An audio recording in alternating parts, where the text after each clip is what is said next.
Hey everyone, welcome back to Corporate Decoder, the place where we unpack the confusing jargon of business and finance to bring you the real story. Today we're looking at Blackhawk Acquisition Corporation, and it seems like they had a bit of a shareholder showdown.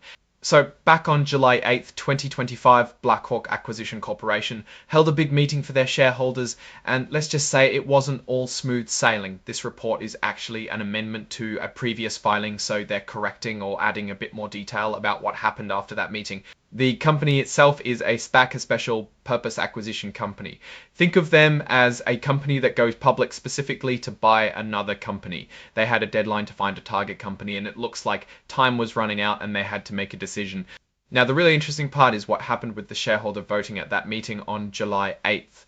A lot of shareholders decided to bail, to take their money back. That's a huge number of shares, folks. Almost 4.8 million shares were redeemed. What does redemption mean in this context? Well, it means that shareholders who didn't like the direction the company was going, or perhaps didn't have confidence in a future deal, decided to cash out. They got their initial investment back from a special fund called the trust account. This amounted to a massive chunk of money, over $51 million, leaving the company's reserves. That's a big hit to their available cash.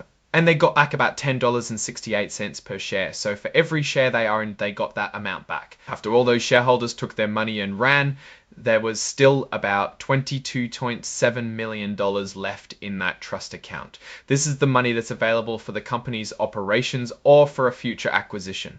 So after all these redemptions, the number of shares available for public trading, the ones that aren't held by insiders or in this trust account, dropped significantly. We're talking about only about 2.1 million shares left for the public market. When you add up all the shares, including those not publicly traded, the total number of shares in existence for the company is about 415 million. This indicates that a substantial portion of the shares originally issued were indeed redeemed by the public shareholders. Now, what were these shares and rights? Well, Blackhawk offered units that each included a share of the company and a fraction of a right. This right essentially gave the holder a future claim on the company's stock. They also had the ordinary shares themselves, and these are basically the common stock of the company with a very small face value of just 0, ergo 1 UA0, Sora's value of just 0.001 US dollars. And then you had the rights, the kicker that gave holders the right to receive one additional ordinary share. This structure is pretty common for SPACs, allowing for potential future growth and incentivizing investment. The currency used throughout these transactions was the US dollar, and the units being traded were indeed shares. So what's the story here? Well, it looks like a lot of investors looked at the company's situation or its proposed plans and thought, no thanks.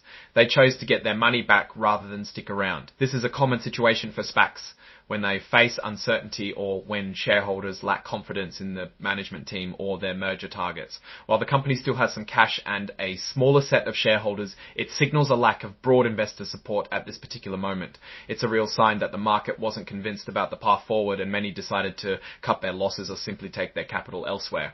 The significant redemption rate indicates a lack of faith in the company's ability to execute its strategic objectives or deliver value to its shareholders in the near term. For a SPAC, this is a critical juncture as it dramatically reduces the capital available for acquisitions and can make future fundraising or partnerships more challenging to secure. The company needs to demonstrate a clear and compelling strategy to regain investor confidence or find a suitable acquisition target that can appease its remaining stakeholders. Alright, that's our breakdown of Blackhawk Acquisition Corporation's latest filing.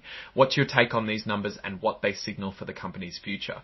Drop your thoughts in the comments. If this analysis was valuable, hitting that like button really helps, and subscribe for more deep dives. Don't forget to check out our Discord in the description below for more discussions and insights. Thanks for watching. See you next time.